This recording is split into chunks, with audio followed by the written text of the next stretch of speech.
조갑제 TV 시청자 여러분 안녕하십니까? 2024년 3월 2일 오후 3시입니다. 오는 4월 총선에서 가장 주목받는 지역은 아마도 인천 계양을일 것입니다. 원희룡 전 국토부 장관과 이재명 현 더불어민주당 대표가 격돌합니다. 두 사람은 법률가 출신입니다. 나이는 원희룡 전 장관이 60, 이재명 의원이 1살 위로 되어 있습니다. 두 사람은 여러 가지 다른 면이 많은데 가장 다른 면은 국가관입니다. 한 사람은 김정은 편이고 한 사람은 대한민국 편이다. 이렇게 딱 정리하면은 뭐 크게 틀리지 않을 것입니다. 2020년 8월 15일에 광복절 기념식이 열렸습니다. 그때 문재인 정권 극승기였습니다. 민주당이 2020년 4월 총선에서 압승을 했습니다. 앞이 캄캄할 때였습니다. 그때 광복회 회장이었던 김원웅이라는 자는 기념사를 했습니다. 광복회장 자격으로서. 그날 기념사는 유달리 대한민국을 흠집내는 내용이었습니다. 이승만 그리고 국군 수뇌부 인사들을 친일파 또는 친일파 비호 세력으로 모는 그런 망언을 했는데, 이 기념사를 전국으로 중계하고 또 각 지역에서는 행사를 하면서 김원웅 광복회장 기념사를 대독하도록 만들었습니다. 제주도 지사로서 그 행사장에 있었던 원희룡 지사가 참지를 못하고 그 자리에서 바로 반박 연설을 했습니다. 적석 연설을 했습니다. 그걸 제가 지금 소개를 해드리겠습니다. 2020년 8월 15일 문재인 종북 정권 극성기에 원희룡 당시 제주도 지사는 건국 72년 해방 75주년을 맞는 광복절 기념식에서 광복회 회장 김원웅이 대한민국 주류 세력을 매도하는 반역사적 망언을 기념사로 대독시킨 데 분노해가지고 적석에서 반박 연설을 했습니다. 적석 연설임에도 논리 정연했습니다. 이런 게 평소 실력이죠. 그가 전국 대입 학력고사, 서울법대 입학, 사법시험에서 모두 수석을 한 것으로 봐서 일종의 수석 삼관왕입니다. 머리가 좋은 사람이면 자타가 공인하는 바였지만은 그것으로 끝나지 않고 마음도 좋은 사람, 그리고 용감한 사람이라는 증거였습니다. 그가 국민의힘 후보로 나와 오는 총선에서 인천 계양을 현역 이재명 의원과 대결하는데, 만약 원희룡 후보가 역전승하면은 그는 차기 대통령 후보군에서 선두그룹으로 나설 것입니다. 3선 의원, 2선 지사, 국토부 장관 등을 역임한 경륜과 좋은 머리, 그리고 단단한 역사관, 그리고 용감성이 합쳐질 때 국가 엘리트로서 손색이 없을 것입니다. 2020년 8월 15일 광복절 행사장에서 있었던 원희룡 제주도 지사의 적석 반박 연설문을 제가 대독을 해드리겠습니다. 이렇게 이야기를 합니다. 경축사에 앞서 제가 분명히 짚고 넘어가지 않을 수 없는 부분이 있습니다.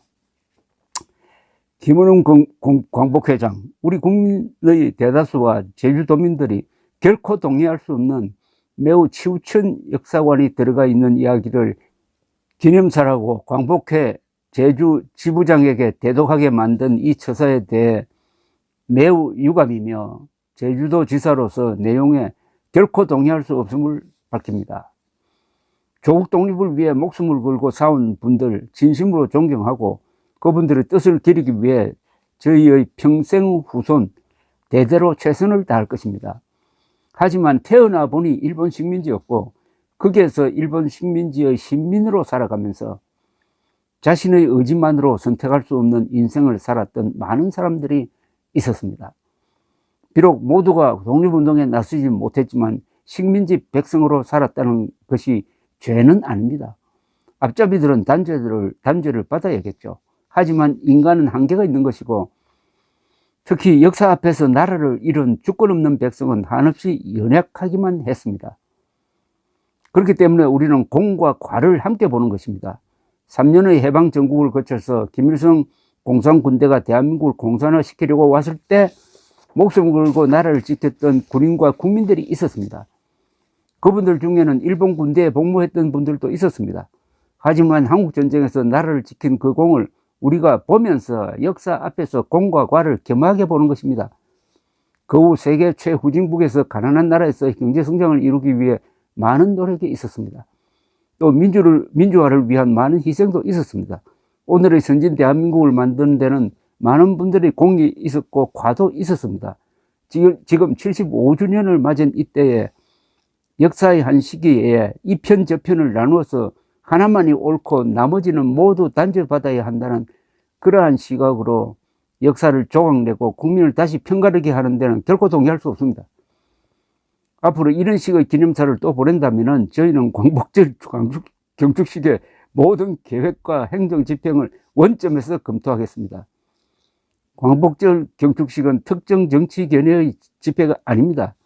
바로 이 75년 과거의 역사의 아픔을 우리가 서로 보듬고 현재의 갈등을 통합하고 미래를 위해서 새로운 활력을 내야 될 광복절이 되기를 진심으로 열망합니다. 감사합니다. 얼마나 잘 쓴 글입니까? 그날 김원웅이가 읽었던 경축식 기념사에는 이런 대목이 있습니다. 일제 패망 후 미군정을 거쳐 한국 정부가 수립되었습니다. 참 가슴 아픈 일이 전개되었습니다. 이승만은 반민특위를 폭력적으로 해체시키고 친일파와 결탁했습니다. 대한민국은 민족 반역자를 제대로 청산하지 못한 유일한 나라가 되었고 청산하지 못한 역사가 지금도 계속되고 있습니다. 전형적인 좌익 선동입니다. 이거 하나하나 따져보면 다 거짓말입니다. 이승만이 친일파와 결탁했다고요? 이승만 초대 내각은 전부 독립투사 내각입니다. 오히려 북한 노동당 정권에 친일파가 많았습니다. 북한 공군은 일제시대 일본 전투기를 몰았던 사람들이 만든 겁니다.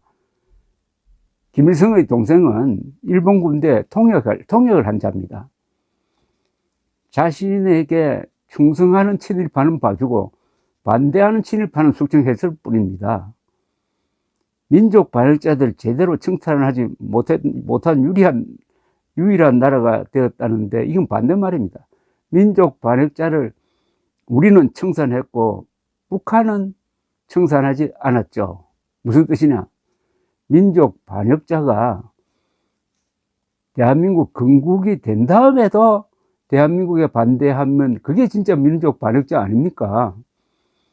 일제시대는 대한민국이 없었는데 그게 민족 반역자란 말이 성립이 됩니까? 대한민국이 없었는데 오직 일본 식민으로서 살아갈 수밖에 없었는데 우리는 반민특위를 만들어서 그중에 악질적인 말하자면은 일본 앞잡이들은 처단을 했습니다. 우리가 할 수 있는 범위에서는 했습니다. 그러나 새로운 국가 건설에 적극 참여하는 것을 막을 방법이 있습니까? 일본에서 교육받은 그 실력으로 군인이 되고 관료가 되고 기업을 만들었는데 또 이런 이야기도 했습니다. 민족 반역자가 작곡한 노래를 국가로 정한 나라는 전 세계에서 대한민국 한 나라뿐입니다. 아니 애국가를 작곡한 안익태를 이런 식으로 민족 반역자로 몰고 있습니다. 아니 안익태 씨가 활동했던 시기가 거기 대한민국이 있었어요. 그때 일본이 있고 대한민국이 있는데 일본 앞잡이였다면 그건 민족 반역자가 맞습니다. 그러나 대한민국이 없는 일제 치하에서 부분적으로 일본 정부에 협력한 이걸 민족 반역자로 뒤집어 씌워 가지고 우리가 부르는 애국가를 이렇게 모독을 했습니다.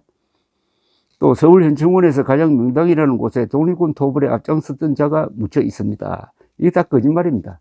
우리나라 장성들 중에서 독립군 토벌에 앞장섰던 사람이 누가 있습니까? 이런 선동을 하면서 북한 노동당 정권에는 한마디도 하지 않았던 이자의 연설을 듣고 침묵했던 대다수 사람들과 그때 바로 그 자리에서 일어나 반박 연설을 했던 원희룡 씨의 차이는 큽니다. 이런 이야기를 들을 때는 애국자들은 그 자리에서 박차고 나와야 합니다. 아니면 마이크를 잡고 즉각 항의를 해야 됩니다. 그렇게 한 유일한 사람이 원희룡 후보고, 이 김원훈과 가장 친했던 정치인이 이재명 의원입니다. 그 이재명과 원희룡의 대결은 딱 줄이면은 김정은 편과 대한민국 편의 대결 아닐까요? 감사합니다.